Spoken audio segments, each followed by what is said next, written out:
Gaya ni Maine Mendoza, astig din kung mag-dub smash ang kanyang best friend. Inspiration din si Maine ng iba pang dub smashers. Yan ang chika ni Katatibayan. Ang Queen of Dub Smash, meron din palang kakambal sa pagpapatawa. Ang best friend ni Maine Mendoza na si Geneva Verceles.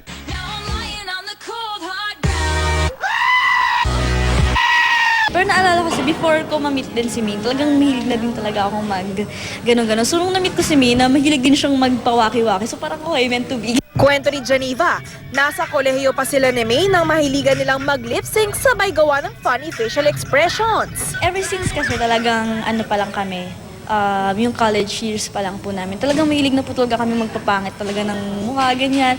Kahit hindi pa nauso yung dub smash, as in talagang, as in naghawa-hawaan na lang kaming magbabarkada.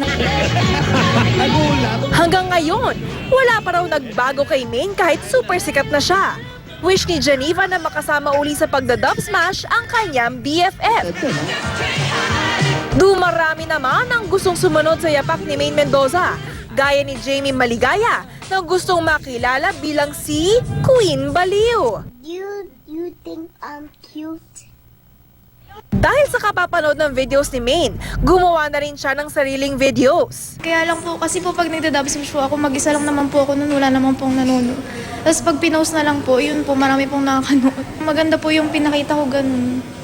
Natuwa po sila. Sa episode ng Bubble Gang sa Biyernes, masusubukan ang galing ni Geneva at Jamie sa pagda-dub smash kasamang social media comic duo Moy Moy Palaboy. Katatibayan updated sa showbiz happenings.